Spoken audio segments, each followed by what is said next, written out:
In a groundbreaking move that has sparked pride, curiosity, and admiration across Africa and beyond, Burkina Faso's young revolutionary leader, Captain Ibrahim Traore, has reportedly launched a $50 million project dedicated solely to empowering women, the first of its kind on the continent.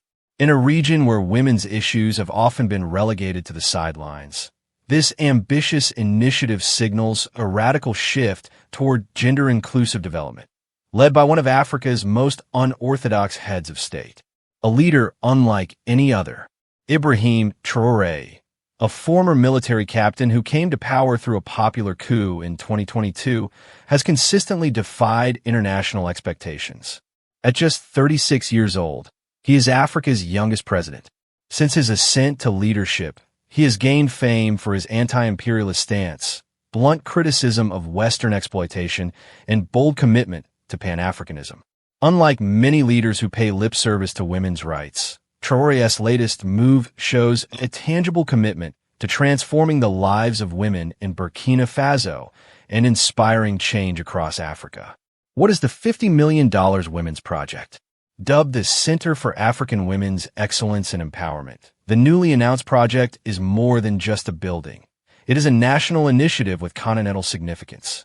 The $50 million facility will include training hubs for entrepreneurship, agriculture, and digital skills, shelters and legal aid centers for women escaping domestic violence or forced marriages, healthcare units focusing on maternal health and reproductive rights, women-led cooperatives, and funding for female-owned startups, research and policy centers advocating for gender equality in African governance. Built for women, led by women. One of the standout features of the project is that it was designed, constructed, and will be managed predominantly by women.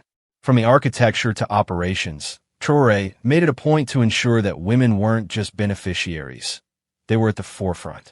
This principle aligns with his broader strategy of empowering marginalized voices and creating sustainable, African-led development models. In his speech during the groundbreaking ceremony, Traore said, "African women have carried nations on their backs while being denied their rightful place. Today, that changes. This is not charity. This is justice, a symbol of liberation and resistance." The project is being constructed in Ouagadougou, the capital of Burkina Faso, but its reach is intended to be Pan-African. Leaders and women's rights activists from Mali, Guinea, and Niger, countries that have aligned with Burkina Faso's anti-colonial direction, have been invited to collaborate and replicate the model in their nations. Many see the project not just as a development initiative, but as a symbol of liberation from neo-colonial structures. Traore has made it clear that the funding for the project does not come from the IMF, the World Bank, or any Western aid institution. It is financed through a mix of state-backed mineral revenues, local investments, and partnerships with Pan-African organizations. This is an African project, built with African resources. For African women, Traore declared, breaking taboos and changing narratives. In Burkina Faso, like much of West Africa, women often face social restrictions around education, marriage, property rights, and political participation. Early marriage, gender-based violence, and economic exclusion have left many women trapped in cycles of poverty and dependence. Traore's Women's Center aims to break those taboos through policy, protection, and opportunity. The center will also house a media and storytelling wing, where women can document their experiences, create films, write books, and shape the narrative about what it means to be an African woman today. This is a direct counter to decades of media and NGO portrayals that paint African women as mere victims rather than leaders and changemakers. Continental reactions. The announcement has sent ripples across the continent. On social media, hashtags like #Traore4Women and #AfricanPowersHer have trended in several countries. Influential African women, from South African activist Zanille Mbeki to Nigerian entrepreneur Toyin Saraki, have praised the initiative as visionary and long overdue. Even critics of Traore's military takeover admit the project is a powerful and necessary intervention. One Rwandan feminist blogger wrote, "I don't support coups, But if a military leader builds the continent's first real feminist infrastructure, we must talk about it. It's revolutionary. Why this matters beyond Burkina Faso. While many African governments have adopted gender policies on paper, few have backed them with substantial investment and infrastructure. Traore's project is a turning point. It dares to center women's needs in a national development plan, not just as a side project or donor requirement.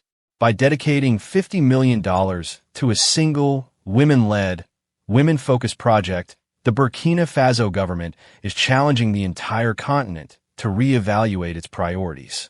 It's not just about charity or equality. It's about restructuring society to benefit from the full power of its female population.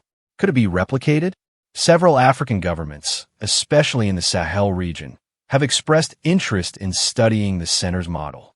Mali's transitional government has already sent delegates to Ouagadougou to assess how similar facilities could be built in Bamako and Timbuktu. Additionally, African diaspora organizations in France, Canada, and the U.S. are beginning to fundraise to support the center's programming, viewing it as a beacon of hope for Africa's future. Final word, a bold step forward. Captain Ibrahim Traore's $50 million Women's Project is more than just a headline. It is a bold manifesto in stone, brick, and purpose. In a time of political instability, coups, and climate crises, his administration has dared to imagine a future where empowering women is not an afterthought. It's the foundation. If this initiative succeeds, it could shift the trajectory of not just Burkina Faso, but the entire continent.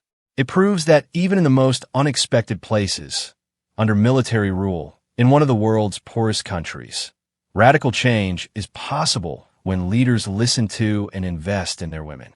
And for that, history may one day remember Traore not just as a soldier or a revolutionary, but as a builder of nations through the power of women.